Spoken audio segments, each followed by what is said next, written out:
Hello and welcome to People in Profit. I'm Shop Belgrand. In the show this week, combining the powers of live streaming and e-commerce and bringing them to Europe, we'll meet Whatnot, the US company trying to make it big with Shopatainment. We'll head to the birthplace of e-commerce live streaming, China, where influencers have become the face of retail and marketing.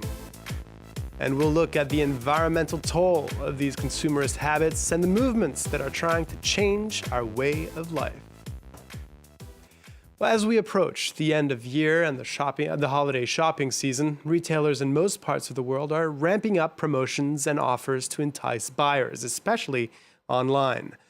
The global e-commerce market in 2023 is expected to reach $6.3 trillion. By next year, 21% of total retail sales will be made digitally. And increasingly, these sales are taking place on social media platforms, reaching over $900 billion this year. Well, one U.S. company is trying to capitalize on this trend. Whatnot was founded in 2019 in California and is a platform that aims to connect buyers and sellers via video live streaming. The quote-unquote Shopatainment app is worth $3.7 billion.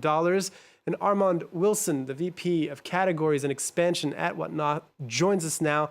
Thank you very much for speaking to France 24. I'd like to start with one question. How do you drive people to use your platform as opposed to, for example, more widely used platforms like Instagram or Facebook that have their own stores and marketplaces? Yeah, first of all, thanks for having me. And it's a good question. So I think we've seen tremendous growth. And I think a lot of what has driven that has been a combination of really just people kind of shifting from what they traditionally buying and selling and going to a store and brick and mortar and moving that to online. So we've obviously seen e-commerce take off.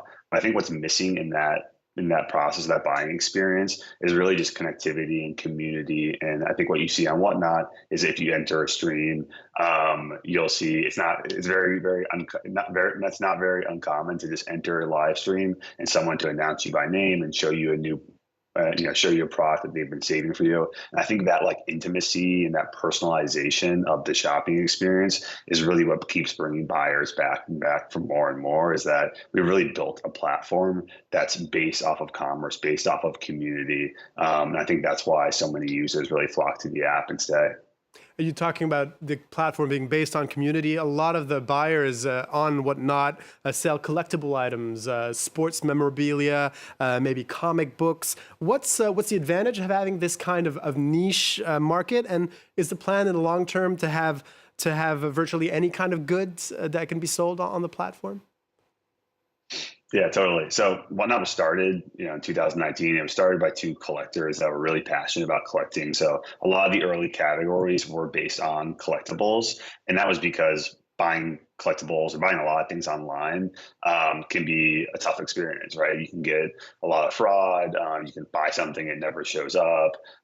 Fake products come in, whatever it may be. It just felt a little stale and soulless. So the reason that Whatnot was really birthed was to take a category like collectibles that you have so many passionate people around purchasing it and just make it a bit more trustworthy, build community around it, and at the end of the day, just make it more fun. And I think what we've seen over time that's gotten us really excited is that's really expanded beyond collectibles into many more mainstream categories. So one of our fastest growing categories is women's fashion, and that's everything from sellers selling handbags to someone selling a Lululemon top, so like everyday type wear clothing. And I think what we're finding is that the power of social commerce, particularly live video, just really allows people to discover new products, and the purchasing experience is just more enjoyable and more fun. So it's really been able to extend beyond collectibles, where we really started in, and move into more mainstream categories like fashion and beauty and arts and crafts are all some of our fastest growing categories today. And Whatnot is launching in Europe this November. Do you think this kind of shopatainment can take hold here? Yeah, so we actually launched in Europe last November. So we've been in the market for about a year now. So we launched in the UK a little over a year ago. It's been a huge success. It's been our fastest growing market to date, and really a lot of that success, I think, is for the same reasons that we've seen so much success in the US. I think similarly in Europe, I think people want that connectivity that feels hard to come by these days, and they want the best parts of shopping. In brick and mortar. So like when you enter the store and you get that custom recommendation, you're having a great conversation with the salesperson, you leave the store with a great purchase. That's like an amazing shopping experience. But I think another amazing shopping experience is just like being on your couch and just from your fingertips being able to buy something really, really quickly. And I think what you see on Whatnot is it takes a lot of like the best parts of shopping in brick and mortar, which is the personality, the intimacy of having like a one-on-one conversation with someone and getting a product you really want. But you're able to do that from like the ease of your couch. So it just makes it much more accessible. Mm-hmm. You don't have to wait in lines. Black Friday is here, so there'll be a lot of lines. You can kind of get all that shopping done from the comfort of your home. And one last thing, purchasing power has been hurt in Europe and in other places by inflation. How would you compare the deals that consumers can get on a platform like Whatnot with what they can get at big-name retail brands, for instance? Yeah, I think a big reason why people love Whatnot is you are able to find deals. There's a ton of deals if you pull up, regardless of whatever you're into, whether it's comic books or Nike trainers. You're able to go and hop into Whatnot. And because what we've seen on like the seller side is there's just so much volume of transactions happening. So you're able to sell products much quicker. So what would take you, 100 days on a traditional marketplace, you're able to sell in like a couple hour live stream. So because of that, sellers are able to sell products for lower prices, and buyers are really able to get deals, all while knowing that through our trust and safety policies, that it's always a safe and clean transaction, and you'll never have a chance to really be frauded throughout that process. So one of the biggest value props I think we have right now is deals, and we know that's something that people are looking for, particularly in Europe, but really in all the markets that we're currently in today. Well, Armand Wilson is the VP of Categories and Expansion at Whatnot. Thank you for speaking with us. Thanks so much for having me. Well, the birthplace of this fusion of social media and e-commerce is China. When it comes to retail, big brands and local stores alike have turned to live streaming to reach out to customers. The trend has boomed since the pandemic, changing the face of marketing and creating new jobs. Yenna Lee and Catherine C. went to meet with budding influencers. With 44,000 followers, Xiaofeng is one of the biggest food influencers in Tianjin, China's 7th biggest city. Today he's selling discount coupons for a dessert brand. Live streaming apps have replaced home shopping TV channels. A simple studio is enough for sellers to interact with potential buyers. For example, they ask me, is this enough for one person or two? What do I say at the store? Can I order other items? What's included in this deal? You're basically a real-time customer service and shopping guide. To keep up with his growing business, Xiaofeng has hired a new streamer. They take it in turns to keep the live video going for up to 12 hours a day. Hello friends, welcome to the live stream. Last year, some 450 billion euros worth of goods were sold on live platforms in China, 8 times more than in 2019, the year before the pandemic. And the boom is attracting new entrepreneurs. Taozi quit her job at a major internet company last year to sell vintage jewelry on social media. I spend a lot of time putting these products up for sale. And when I go live, they go from my shelves to sales in just a few minutes. Which means I have more time to select products, expand my channel, and bring items to everyone. This summer, one Chinese poll found that 2/3 of surveyed youth were interested in becoming online hosts or influencers.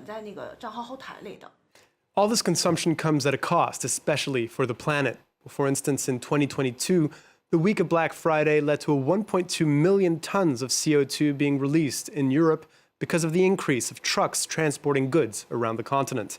That's 94% higher than the average week. People have been mobilized against this around the world. And in France, the Green Friday Collective was created in 2017 to raise awareness about the dangers of consumerism and present alternatives.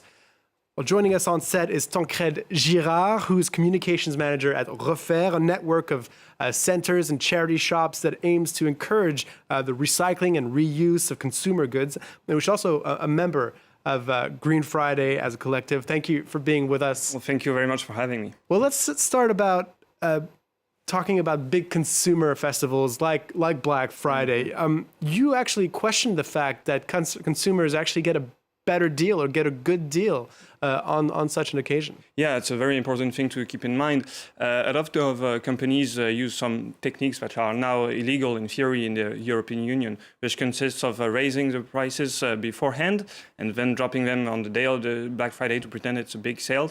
This happens still a lot, and I think there was 1 year a report that said that the average economy done by consumers is only of 2%. Only 2%, economy did by the consumers in that. So it's really telling how the consumers are really not blessed by the Black Friday. Yeah. And sales keep growing. It's all a marketing effort, but so is mobilization against consumerism, against overspending. The Green Friday movement started in 2017.